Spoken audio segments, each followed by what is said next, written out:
खबरों की वही तस्वीर, बिना बदले बिना डरे, जज्बा सच का लिए, सच दिखाते हैं आपके जरूरत की खबर। नई दिल्ली में हुई बैठक में वित्त मंत्री निर्मला सीतारमण ने साफ कर दिया कि अब देश में सिर्फ जीएसटी के 2 स्लैब होंगे, 5% और 18%। मतलब 12% और 28% वाले स्लैब को खत्म कर दिया गया। हालांकि लग्जरी और हानिकारक वस्तुओं के लिए अलग से 40% का स्लैब रखा गया है, लेकिन रोजमर्रा की चीजों पर लोगों को बड़ी राहत मिली है। दूध, छेना, पनीर, पिज्जा, ब्रेड, रोटी और पराठा, ये सब अब जीएसटी के 0 स्लैब में आ गए हैं। मतलब ये सस्ते होंगे सबसे ज्यादा। इसके अलावा शैम्पू, साबुन, तेल, नमकीन, पास्ता, कॉफी और नूडल्स पर अब सिर्फ 5% जीएसटी लगेगा।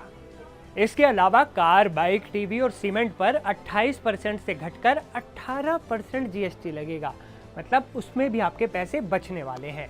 सबसे बड़ी अपडेट, 33 जिंदगी बचाने वाली दवाइयां, जिनमें से 3 कैंसर की दवाएं हैं, अब जीएसटी के दायरे से बाहर हो गई हैं। सामान सस्ता होगा, गाड़ियों और सीमेंट की कीमतें घटेंगी और इलाज का खर्च भी होगा कम। बैठक में शामिल सभी राज्यों के मंत्रियों ने इस फैसले का समर्थन किया और साफ कहा कि जीएसटी का नया स्ट्रक्चर आम आदमी को राहत देने वाला है। देखिए, सच बात है कि मोदी है तो मुमकिन है। आज पूरा देश कह रहा है। आप सोचिए, अब जीएसटी 28% से 18% तक ही रह गई और बहुत सारे स्लैब में जीएसटी 0 कर दी गई। स्वास्थ्य सेवाओं में, किचन में, बहनों को यूज के सामानों में। तो ये तो एक ऐसा उपहार दिया मोदी जी ने जो लोगों को स्वीकार करने में भी 1-2 महीना लगेगा। अरे सही में हो गया क्या? 22 सितंबर आने दीजिए। 22 सितंबर तक इस देश को एक ऐसी खुशी मिलने जा रही है जो इस साल की दिवाली तो मनाएगी ही अच्छी, आगे की भी दिवालियां बहुत अच्छी हो जाएगी। गब्बर टैक्स बोलता था, आज देखिए उसी टैक्स के कारण हमारी सेना की शक्ति में बढ़ोतरी हुई।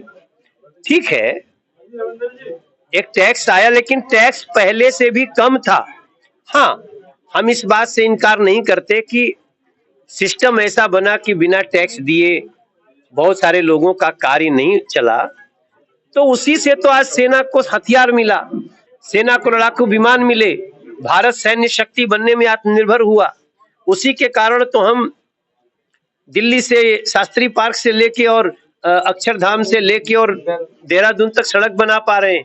अभी 2 महीने के अंदर आपको मेट्रो की शुरुआत करेंगे।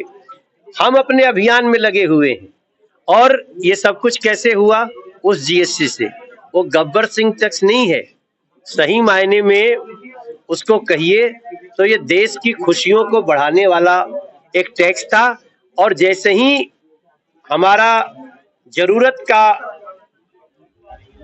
जो वित्त है वो पूरा हुआ तो मोदी सरकार ने कम करने में भी कोई कोताही नहीं बरती। ये होता है विश्वास। देश की जनता जो विश्वास कर रही है ना, आज किसको विश्वास नहीं बढ़ेगा? लोग सोचेंगे अरे यार थोड़ा समय देना पड़ा तो हमें ये सारी सुविधा मिल रही है, तो आगे लोग और भी विश्वास के साथ मोदी जी से और बीजेपी से जुड़े।